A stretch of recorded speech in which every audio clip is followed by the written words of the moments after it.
I am 96 years old. Most of the people I've loved are now just names carved into cold stone.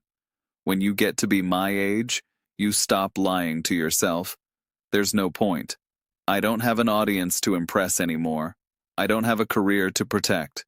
I'm just a man sitting in a room, waiting for the sun to go down. People come to me sometimes, and they ask for the secret to a long life.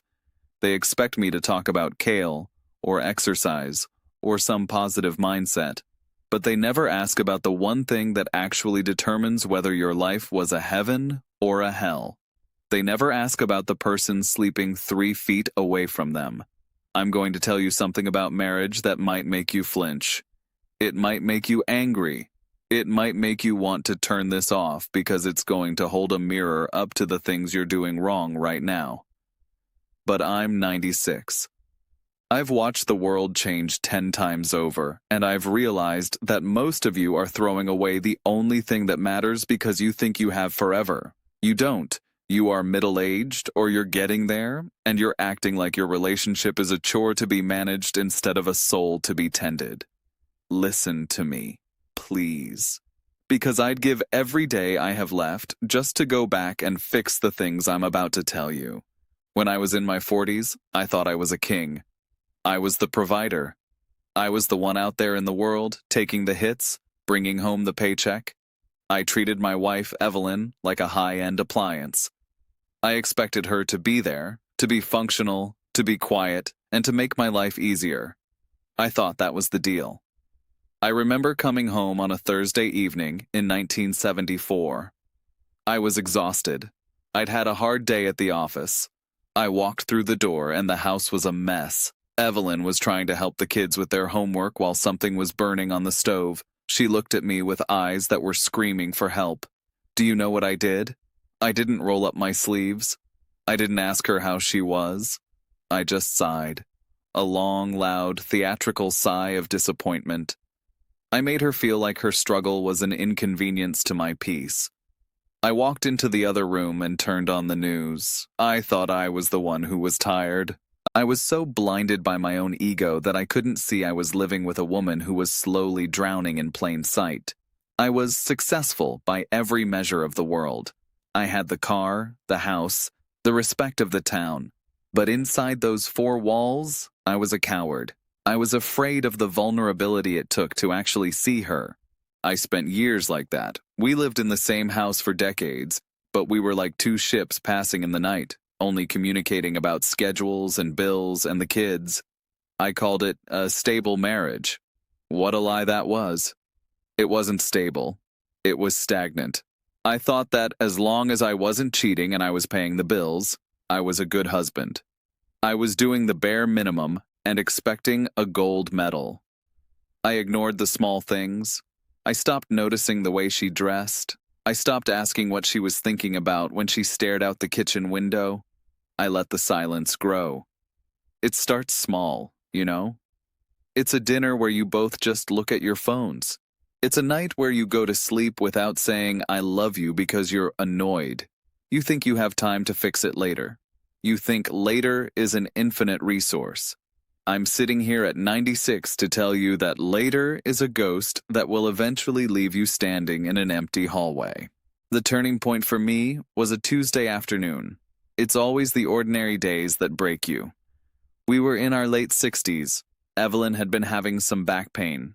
We thought it was just age. I remember she was trying to reach a jar on the top shelf, and she stopped. She leaned against the counter and started to cry. Not a loud cry, just a soft, defeated sound. I walked over finally, and I put my hand on her shoulder. She flinched. My own wife, after 40 years, flinched at my touch. She said, I realized today that if I disappeared, you wouldn't miss me.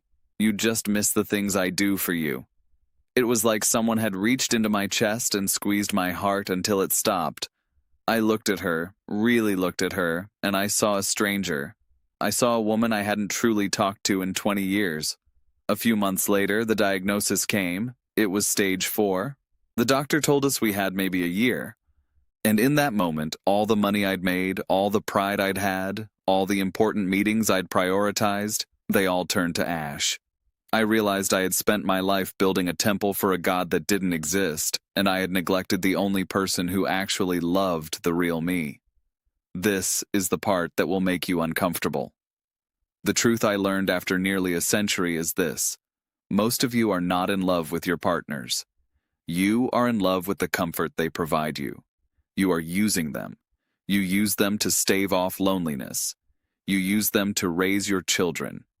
You use them to maintain an image, but you aren't actually loving them. Real love isn't a feeling. It's an act of brutal, daily observation. It is the work of noticing. Most people think marriage is about finding the right person.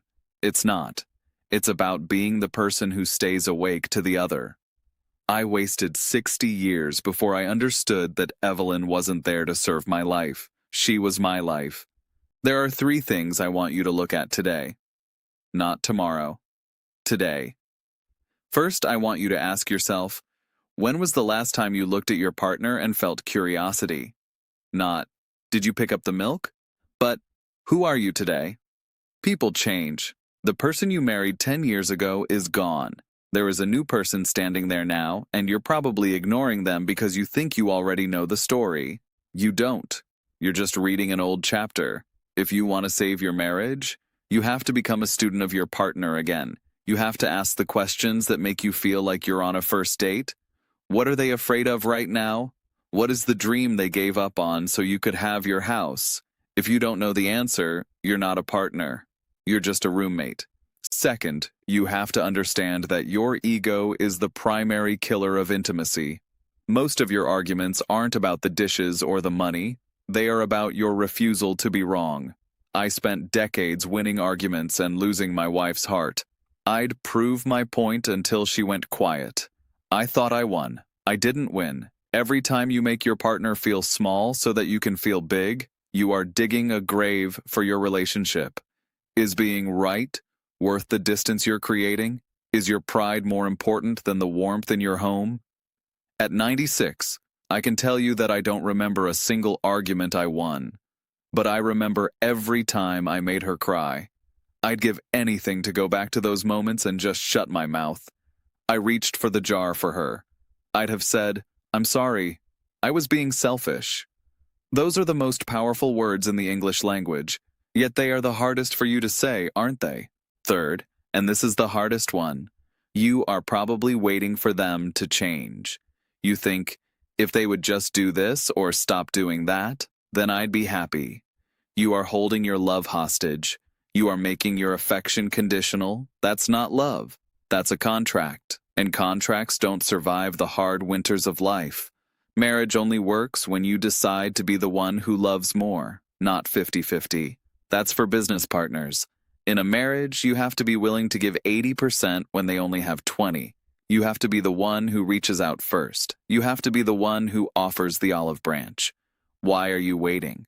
Why are you keeping score? The scoreboard is a prison. Throw it away. I want you to imagine something for me. I want you to imagine it's 40 years from now. You're sitting in a chair just like this one. Your house is silent. Maybe you have the money you wanted. Maybe you have the career, but you're alone, and you're looking at a photo of the person you're with right now.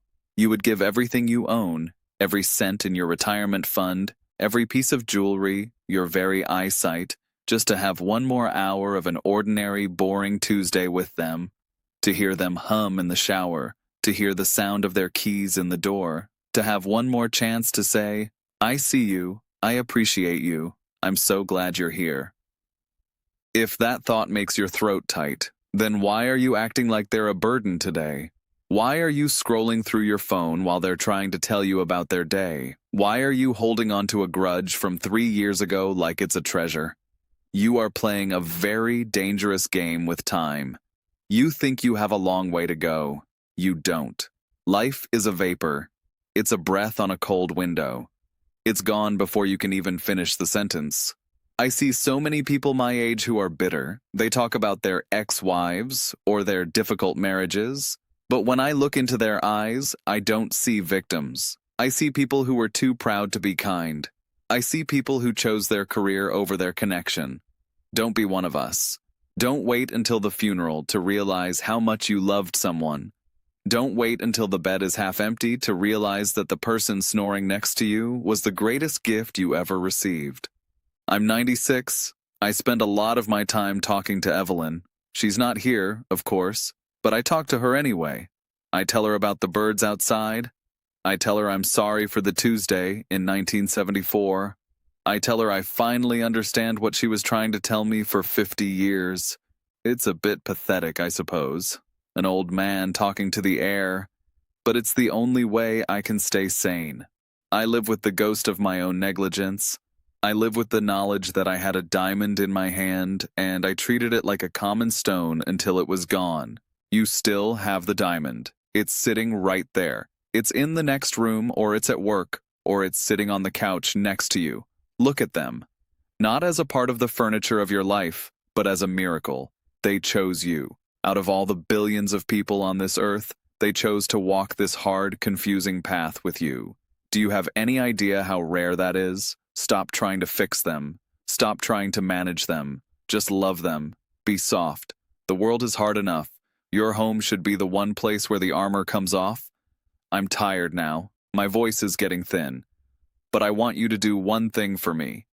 When this video ends, I don't want you to go to the next one. I don't want you to check your email. I want you to go find that person. I want you to look them in the eye. Don't say anything at first. Just look at them until you see the soul behind the eyes. And then tell them, I'm sorry for the times I didn't see you. I'm here now. It will be uncomfortable. It will feel awkward. Your ego will tell you it's unnecessary. Do it anyway. Because I promise you, from the edge of 96 years, that moment of discomfort is the only thing that will matter when the sun finally goes down. Don't wait until you're talking to the air. Talk to them while they can still hear you. I think I'll sit here for a while and watch the light fade. It's a beautiful evening. I hope you have many more of them, and I hope you don't spend a single one of them alone in a room full of people. The greatest distance in the world isn't miles. It's two people sitting on the same couch who have forgotten how to be kind to each other.